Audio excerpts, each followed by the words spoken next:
All right. It is Sunday, the 5th of June, 2022, and welcome everyone to another edition of The Nest. I am Rohan Venkatesh, filling in for our normal host, Amartya Chakraborty, who is off this week.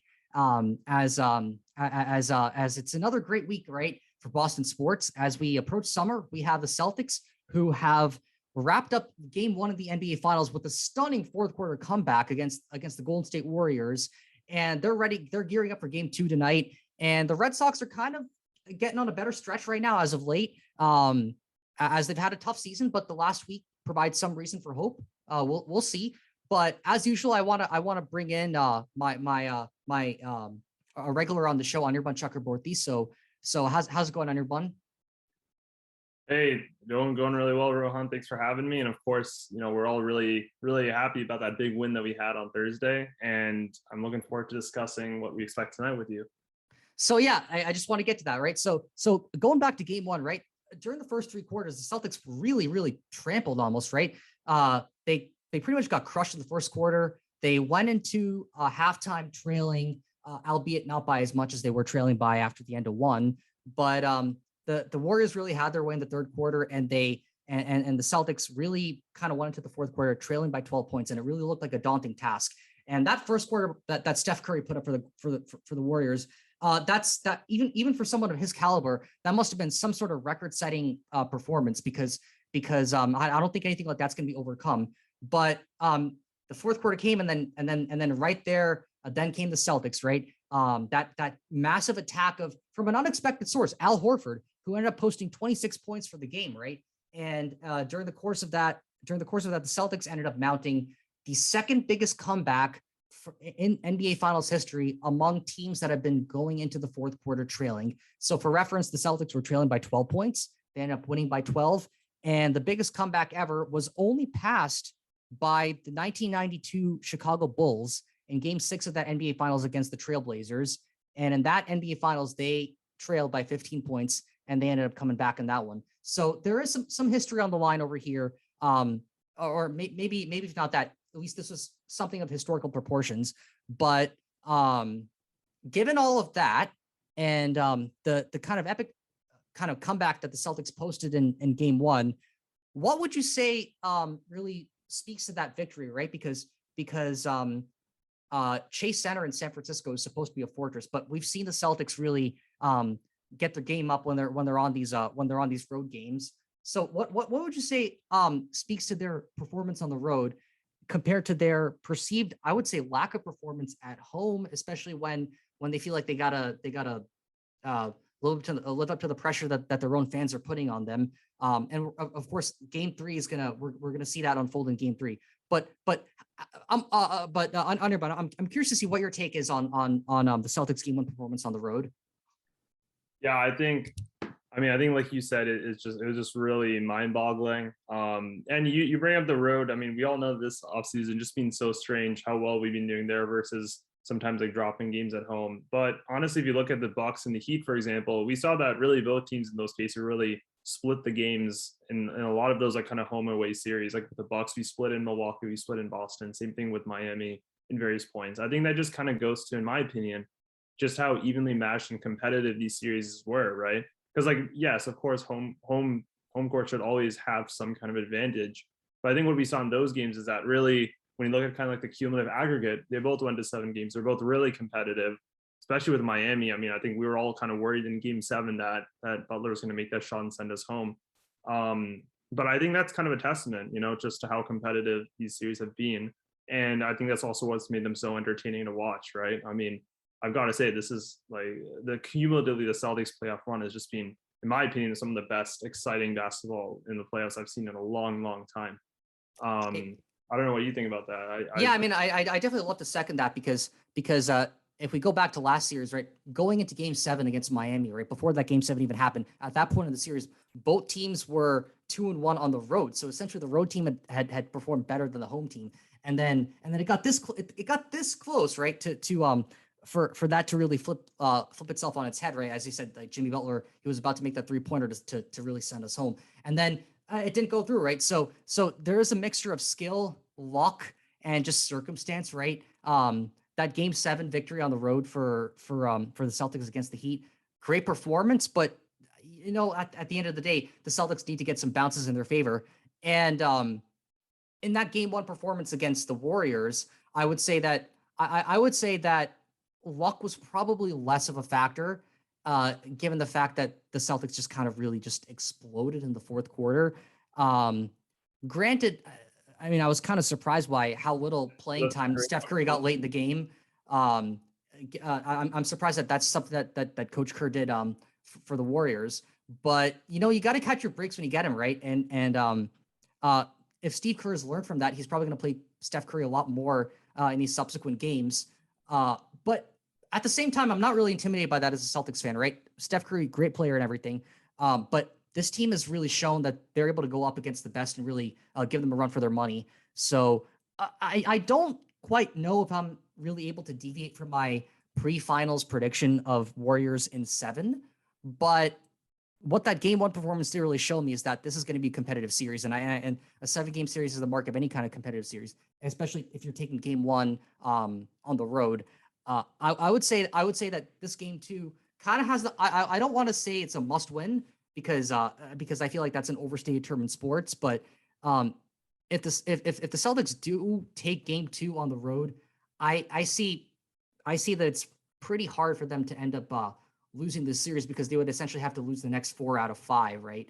At that point, not that the Warriors are incapable of doing that. They came back from 3-1 in 2016 against the Cavaliers, but I would say that Game 2 for the Warriors, I think all the pressure's got to be on them. And if you look at finals history over here, for home teams that lost Game 1, the overall Game 2 record is 14-2. So if history repeats itself, that means that the Warriors should come back and win tonight. And that's kind of where I'm headed on this one. Of course, we're going to get to predictions later on, but if history tends to prove itself right over here, that's kind of where I'm leaning on this one. But Anirban, I'm curious to see what your thoughts on this. Sure. So just a quick clarification is actually the Cavaliers came back 3-1 against the Warriors. So just like a minor. So it was actually the other way around. Like the Warriors. Yeah. So yeah, the Warriors, they collapsed. Yeah. Right. But yeah, point generally taken about kind of like how there's obviously it's a 1-0. I don't think that anyone's saying, oh well, that's the series, that's it, Celtics have won. But at the same time, I think it's we look at I think there were some people who still really expected this again to kind of favor the Warriors in the series. So I think it was a great start for us in that regard. And when I think about what our kind of positives were, I mean, first of all, you were mentioning Al Horford and Derek White, which of course is going to be the story. I mean, Horford, of course, had 26 points, which is the most, I believe, by any player in their finals debut in NBA history. And when you think about Horford, he's played most playoff games, like over, I think, 140 or something, without an NBA finals appearance, which is also a record. So you just have Al Horford setting a record here, and he just looked like a guy who's really ready to take his shot. He's been waiting so long. He's been in the league for like over a decade now, just waiting for that chance to be in the finals, and now he's in here. Yeah, talk about lack of experience, right? I mean, Al Horford's a guy who has lots of experience, just not a lot of finals experience. Exactly. And here, I remember the stat that came up before right when the game started, that the between all the Warriors starting 5, there's over 120 finals appearances. On the Celtics, there was 0, right? So there's definitely a lot of this talk about experience, and of course that's going to come up later in the series, right? Experience isn't just over one game; it's over a whole series, right? I mean, Draymond Green, like Steph Curry, how many times have they been down in the playoffs or like really just, I mean, they've been to 6 finals altogether, right? We can't ever discount that. But when we look at also a lot of those looks, I think it was just the Celtics really taking advantage of what the Warriors were giving them. I mean, a lot of I believe it was over, I believe like when I look at the replays, a lot of Al Horford's and Derek White's shots were really with very light coverage, or in some cases really wide open due to some really packed Warriors defense in the paint, right?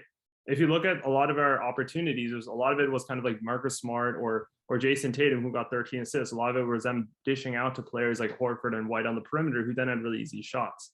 And I think part of that really comes down to having Rob Williams in the paint, because we saw, Rob Williams had only 8 points in this game, sure, but when you look at all those points, like there were at least 2 putbacks, right, where like Jaylen Brown, for example, shot it, it missed, and then Rob Williams tipped it in. So I think we really saw in this game, Rob Williams really was kind of a gravitational force. A lot of Warriors players kind of gravitate to the paint to kind of prevent him from taking advantage of those height differences, right? Because he's tall. The Warriors don't really have someone in the height area to match him. And that's really opened up space on the perimeter. And I think Al Horford and Derek White just really took advantage of that. Now, we were 50% from the 3-point. That's not really something that's easy to sustain. I mean, the Warriors. That's insane, man. Like, I mean, the Warriors from 3. Exactly. It's just one of those games. And you know, if you listen to like Draymond Green's comments after the game, he's kind of like, you know, they kind of had those kinds of nights where he screwed 50%. That's not going to happen every night. And that's true, right? I mean, the Warriors shot 40% and they have really the greatest 3-point shooter ever. So actually, if you're thinking about performances like that, I gotta think back to Game 2 of the 2010 Finals where Ray Allen had that insane performance. I don't remember how many threes he hit that game, but it was like an insane number of threes. And at the time, speculation was that the Celtics were just going to run away with it, and then we all ended up knowing how that series ended up. So it's a long series, and there's a long way to go. Yeah, no, that's true. But you know, I think today we're going to see definitely a repositioning of the Warriors defense. I'm sure they're going to be. It's going to kind of remind me, I think, of maybe like Game 3 against the Nets or something, or I guess one of our losses to the Bucks, where really they kind of guarded the perimeter a lot more, made it a lot harder for us to find open people on the perimeter. Because the problem, again, the benefit of the Celtics is that usually, like, out of the starting 5, except for Rob Williams, 4 of them have the capability of taking 3-pointers, and you know, with making them with varying degrees of accuracy, but they're always a threat. And if you watch a lot of our highlights, especially in the first half against the Warriors, it's a pretty simple strategy. You dish it out to like Peyton Pritchard or even Grant Williams on the perimeter. They do 2 or 3 pump fakes. They go into the paint, do another pump fake, dish it out to someone else who does a pump fake. Then eventually someone gets enough space and does a shot, right? Versus the Warriors,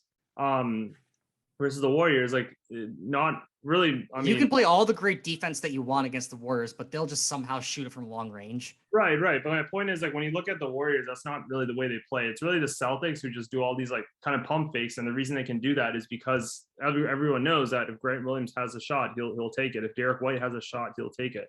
And we all know Marcus Smart will happily take shots, and he was 4 for 7, so good for him. So my point is, you know, the way that we play, this is really, I think, well suited to the Warriors, because with the Warriors, if you don't shoot threes, you're just going to lose. It doesn't matter how many 2s you make. You really have to make a lot of threes. It's just a volume game at this point. Wow, that's actually kind of against conventional wisdom, right? Because the conventional wisdom would say 2 or 3, just get the sure shot and hope that your defense makes a stop. But I guess what you're implicitly saying here is that you don't really have a lot of faith in the Celtics to really make that defensive stop. Especially, I mean, despite the fact that we got Marcus Smart, the defensive player of the year, and this Boston team being like this defense first team. I know that's kind of a loaded question. There's a lot of premises in there, so I want to give you a chance to refute any of that you may disagree with. Oh, yeah, I wouldn't quite say that, honestly. I mean, you look at we had like 30 defensive rebounds, and I do have faith in our defense. I think the first half was a really good, especially the first quarter was a really good example of us getting used to playing Steph Curry again in the playoffs. Because, I mean, when you look at, he had 18 points, I believe, in the first quarter, 6 threes. At least a couple of them were just completely wide open due to breakdown in coverage, which, you know, of course, that's just easy for him. And then there were a few where various players would provide screens that would then, like, whoever it was, Marcus Smart, would be kind of absorbed by the screen. And then again, Steph Curry would have an open shot. So when you look in the second half, I think the Celtics really adjusted a lot better to this in terms of the defense. Like, when there was a screen, they were just a lot quicker to switch and close down Steph Curry, forcing him to either go into the paint with some moves and make a 2, or just dish it out to someone else, right? And I think, to answer your question, I think we definitely got better at defending as we went on. And I mean, and not just him. I mean, look at really the rest of his team. The only other player who really broke like 20 points was Andrew Wiggins, right? And Andrew Wiggins has the big shots, but like Draymond Green had 4 points, right? He was over 4 from the 3-point. He's 2 for 12 from the field goal. I mean, he didn't have a great game. He had 3 turnovers. So, I mean, I think we still played good defense, to my credit. I think it's just that as the game went on, we adjusted to what they were doing. Limiting the Warriors to 108 is pretty good. Sorry? Limiting the Warriors to 108 is pretty good. I couldn't hear you. Can you say again? Oh, I said that limiting the Warriors to 108 is pretty good from a defensive standpoint. Yeah. No, I would say that. So, I mean, I think it's a game of adjusting, right? I have faith in our defense. Like it's, we, of course, we haven't played a team like the Warriors that many times this season, but I think at the time, we held them to 108. I think at the end of the day, offense won the game for us, but that doesn't mean defense can't game too. Yeah, especially when you're putting up a 120-point performance against a team like the Warriors. I mean, I guess at that point, right? Good defense. It's not going to prevent them from scoring a lot, but it's just going to hopefully get them to a manageable score where your offense can really pick up the pace. And I feel like that's pretty much what happened in game one.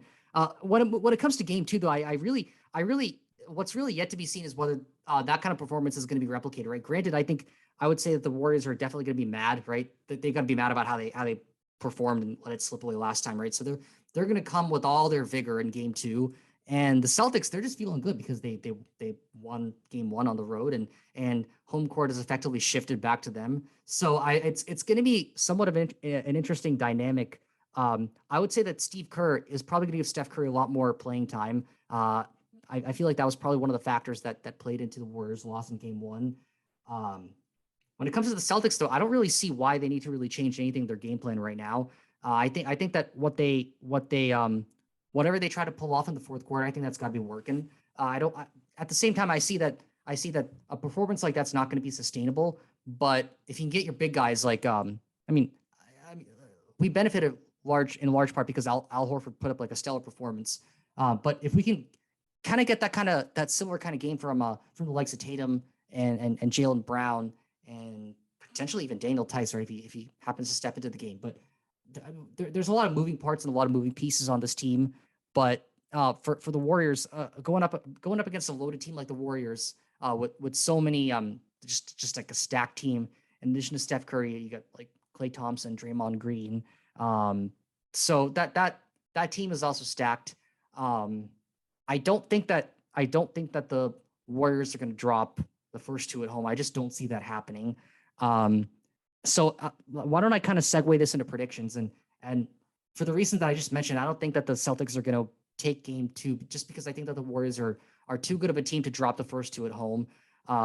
So I'm going to go with 109-105 Warriors on this one. I don't know what your prediction is. Yeah, I gotta say, I probably agree with you. I mean, when you look at just the history of our last two series as well, I mean, we just haven't gone 2-0 on the opening two. I mean, against the Heat, we lost against. We basically split the first two games, right? So I think that's going to be happening here. And kind of in line with those games, I think the one we lose is probably not going to be that as competitive. I'm calling more of like a 110 to maybe like 92 Warriors. Wow, you think? Oh, wow, you think it's going to be a blowout? Yeah, or I mean, not quite a blowout, just like where somehow or the other. 18-point game's a blowout.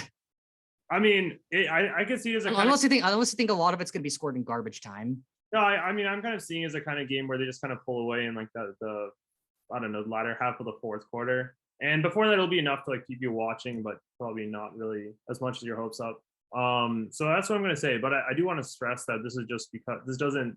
I still think that the Celtics are more than capable of taking the series against the Golden State Warriors, regardless of really what happens in game two. Because I think I was reading a stat today, like game two, I think more than like I think it's like 70% of the time, maybe like in those kinds of competitive series, that the losing team of game one will come back and snatch it because of the motivation and things that you're saying. So yeah, I'm seeing a 1-1, but honestly, that, like I said, that doesn't really change. I still think the Celtics take the series in 7. So yeah, just for reference on what Vegas is saying, it's a -200 for the Warriors to a +170 for the Celtics. So that kind of gives you an idea where the betting markets are on this one. So yeah, so I guess Vegas is favoring the Warriors in game two, and both of us have the Warriors favored in game two. Granted, I had the Warriors favored for the series, and I think I still do, unless something drastic changes over the course of the next couple of games or so. But I think the keys to the game are to just get our superstars out and to contain Steph Curry. That's kind of what I said before game one.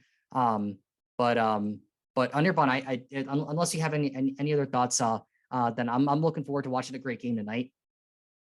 Yeah, me too. And it's starting at 8:00, so not that much time left. Yeah, or early start, right? 8 Eastern. So we'll see how that goes. So from the court to the diamond, we'll head to the diamond. So So the Red Sox, they kind of had a mixed week, right? They dropped that Memorial Day game against the Orioles, right? 10-0.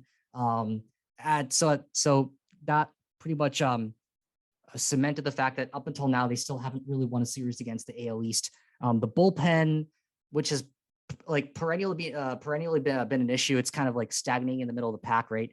The bullpen ERA is at 3.9. They're 14th in the league, which is kind of surprising that they're kind of mid-pack, given the struggles that they face.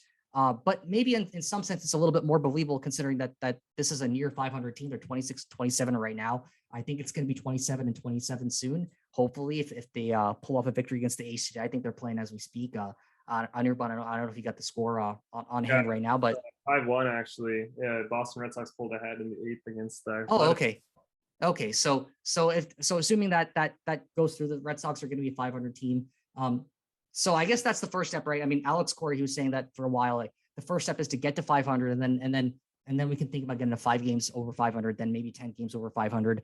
But in terms of where the standings are right now, they're half a game out of a wild card spot, and the only team really really vying for that wild card spot with them would be the Angels, who are half a game ahead of them. But that's only because the Angels are pretty much on a 10-game skid right now.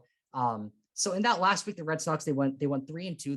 They lost on Monday, they lost on Tuesday, and then they won again on Wednesday, and then they've been winning against the A's. So after dropping that series against the Orioles, they pretty much split that 2-game set against the Reds.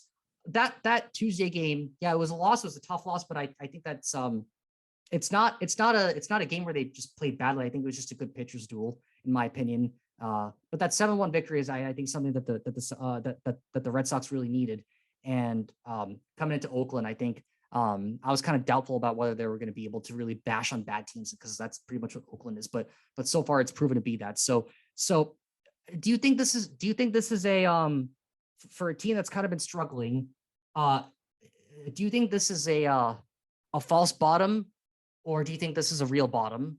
In the sense that, do you think that the Red Sox really have a long way to go up, and do you think that we're pretty much on the upward path from here? It's really hard to say. I feel like if we talk, when we talked about them like sweeping the Mariners right earlier in May, just a few weeks ago, I think we were also like, oh, could this be a page turn? And then we proceeded to lose 2-3 in a series against Baltimore.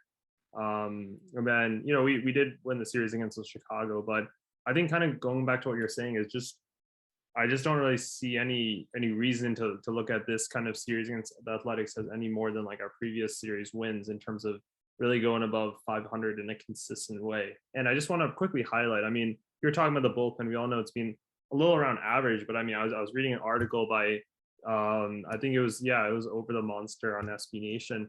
And actually, it looks like the bullpen stats are even lower, right? Their bullpen's ranked in the 25th in the league out of 30 in the wins above replacement. They have they've given up 25 home runs, a 4th highest total, right, in baseball. These are just like some of the stats. They and then like I'm trying to look at you just look at like a lot of these stats, they're actually like below average. They're actually far below average. So some of these metrics. And it's really disappointing because, we have a few players like I think Matt Strom who have been, I think, reasonably good for us. But I think, like you said, there's just some severe kind of problems that the bullpen's having. And I do kind of wonder, and I think you have some opinions on this, about if we have some kind of prospects who we might try to maybe lean on or at least experiment with. Because I think what we have to say pretty fairly is that our current solution is not working, right? This is not a bullpen. Like, to answer your question again, this is not a bullpen I think we can go out of 500 with. I don't know what you think about that. Like, do you think it's worth trying out? Maybe, what do we have to lose by letting a few prospects from, Double A, like from kind of our I'm not opposed to that, because as of today or a few days ago, Brandon Walter, the number 6 prospect, he got called up to the Woo Sox, and he showed some promising signs. I mean, this is a little bit of an update for the farm system, but in his first couple of appearances, he barely allowed any walks, right? And so he's shown signs of control. He did allow a few home runs, which is really the best of signs. But if you're really looking to bring someone up into the bullpen and to really give the current bullpen in the majors a shakeup, it may not be such a bad idea. Of course, I don't know when Chris Sale's going to get healthy. Of course, that when he does join, I'm even open to bringing in Chris Sale, maybe slightly before he's optimally ready. If he's not ready to be a starter, maybe you can bring him into the bullpen, because that's probably one of the major spots where you can fill a void, right? Because I think our starting rotation, while it may not be ideal, I think it's good enough to really just kind of to field a competitive team. Our real Achilles heel has been the bullpen, and if you can get a half decent Chris Sale into that bullpen, whether he's completely recovered from injury or not, I think that'll be a decent addition. And we'll see how Brandon Walter does with the Woo Sox. But it's kind of a mixed bag. I don't really see a lot to really hope for. I don't really see this. I don't really see the Red Sox like mounting a comeback in terms of like for a playoff spot. But you never know, given the fact that they're really only half a game out of a wild card spot with the expanded playoff format. So yeah, like I said in previous weeks, I think that there's a long way to go. It's a long season. So I think this series that they're playing against the A's, I mean, they've already won this series. They're pretty much going for the sweep right now. I think doing well against the A's, as Anirban kind of referenced, I mean, I would say that's probably the bare minimum, right? Winning that series or sweeping that series doesn't really guarantee that you're going to do well, but I think not playing well in that series would pretty much do a lot to damage morale. Not that it hasn't already kind of been done in that series against the Orioles, but you know, the Red Sox, they have to find something to keep playing for, and we're only in June, and I do have faith in Alex Cora's ability to kind of motivate this team and make the right calls at the right time. So it's really a mixed bag. So I'm gonna have to. So Anirban, I can't help but ask how you feel about this team right now overall. I think I gotta agree with you that right now it is a mixed bag. I think we started the season feeling a lot more optimistic about where we're going to. I know you and I were like, oh, this team can make it to the World Series, and hey, yeah, never say never, but the way it's looking right now, it would take a pretty dramatic turnaround, I think, in the upcoming summer months to really see that, really to see us even make the playoffs, right? Let alone go all the way. But I think throughout the season there has been, I guess, to answer your question, there are a few bright spots, and I mean, part of it is, I think, good for morale. I mean, Xander Bogaerts, of course, yesterday, as you may have heard, actually broke the Red Sox record for most appearances by a shortstop for the team. Yeah, and that's really something, right? Considering the fact that pre-Xander, the shortstop position has pretty much been a revolving door. You go from like Nomar to Orlando Cabrera to Alex Gonzalez to I don't know how many shortstops came after that, but there was just like another year, another shortstop, and then we got Xander Bogaerts, who, for the record, it was 1,094 actually, and it was actually Everett Scott was the last player to hold that record, and he played for us, and I'm reading on MLB.com from 1914 to 1921. So it's been a long time, you know. So Everett Scott, just for context, he probably played on the 1918 team that was the last to win a World Series before 2004 for the Red Sox. So I think there are certain things like that are, you know, really nice for us to enjoy as fans, and it kind of just shows, again, you know, being in support of the team and means celebrating all these wins even when they're not necessarily on the score sheet. I think it's still an awesome accomplishment for Xander Bogaerts, who's, again, like I said previously, just done so much for the Red Sox, for Boston. He's really been a stable kind of leader in the team. And another thing I think is Nick Pavetta's recent performances have also been kind of nice. And we're talking about pitching. He's a starting pitcher. He's had, like, I believe 5 wins after starting the season kind of slowly. And I think that's also kind of a nice thing to look forward to. But again, regarding like the bullpen, I totally, I like you're mentioning Brandon Walter. Another guy I actually want to talk about is Brian Bello, actually, who's already in the Woo Sox. And he's actually had, I believe, over 30 strikeouts in like 20 or so innings since he's played. And he's actually looking really, really exciting too. So who knows, maybe we'll see him as well, getting a call up, getting a chance in Boston. That'd be pretty exciting, because again, you know, the farm system's here for a reason. We're here to, it's develop, like, providing players a good environment to really develop, to show their stuff, to have that opportunity. So maybe in a few months, players like Brandon Walter or Brian Bello will be ready to kind of step up and have a start with the kind of senior Boston Red Sox team, if you will. Yeah, I would say from the pitching standpoint, this team has a lot of potential. I mean, on the hitting side, I would say that most of our like the guys that you expect to perform, they're really putting it up, right? Xander Bogaerts, he's been performing. JD Martinez, he's been picking it up, and Trevor Story, he's been like a remarkable turnaround after having a dismal first few couple of weeks of the season. Actually, like first like pretty bad several weeks of the season. He's really turned it around, and I think that middle order of the Red Sox has pretty much been doing what you would normally expect the middle order to do. But I at the same time, I'd like to see the rest of the team pick it up. I mean, not that hasn't really been happening.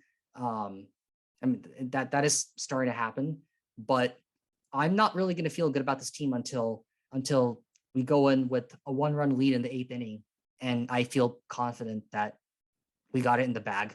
I'm nowhere close to even feeling that way right now.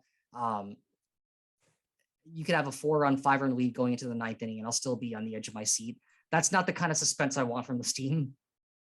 Yeah, I'd much rather have the suspense where we're down like 3-2 and you're like, okay, like let's bring this home. I don't want to feel suspense when we're 5 or 6 runs up in a late inning game, right? That should kind of feel like a done and dusted.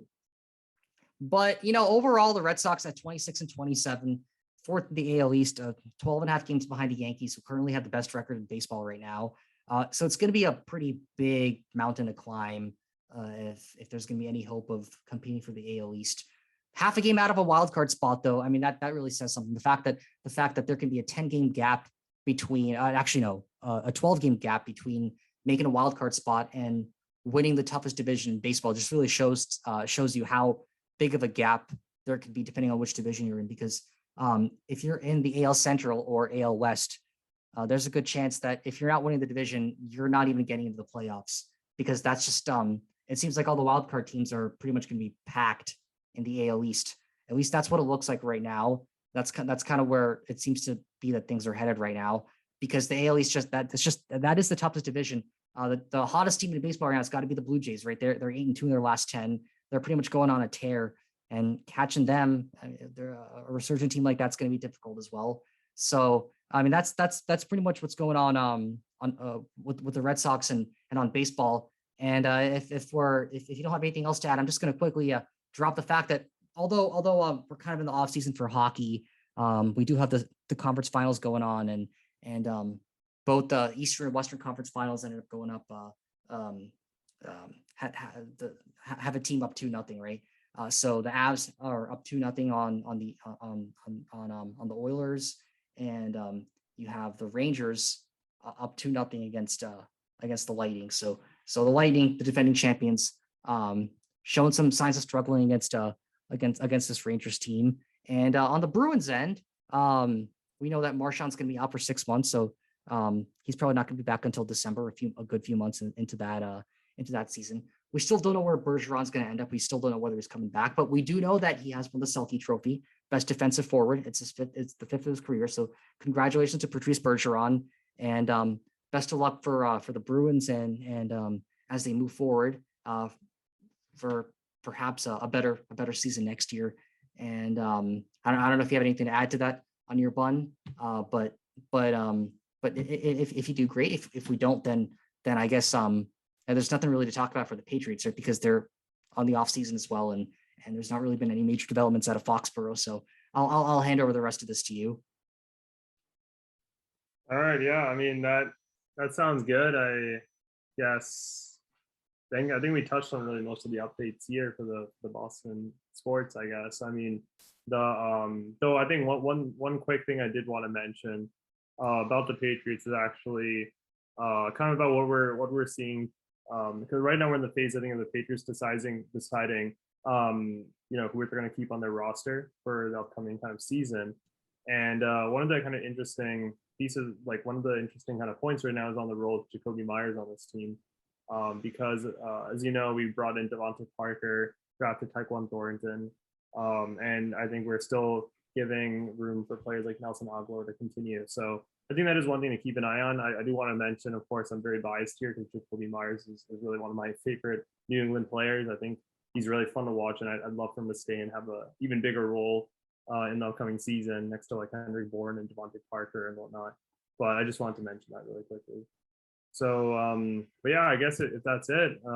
Yeah, I'm more. So for all of you who are watching on YouTube, I mean, Obviously, people who are listening, you can't really see this, but for all of you who are watching, I'm wearing green, so go Celtics. Yeah, I'll be pulling for them. Take it home. Yeah, let's take it home 2-0. Let's knock on wood to make it happen. So, all right. Well, I guess we'll touch base with you all. Thank you so much for listening. As always, we'll touch base with you after what we hope will be a lively and exciting Boston Celtics game. So we'll see you guys next week. Have a great rest of your weekend. And yeah, we get forward. I hope you're looking forward to some lovely NBA Finals basketball. All right. Peace. Peace.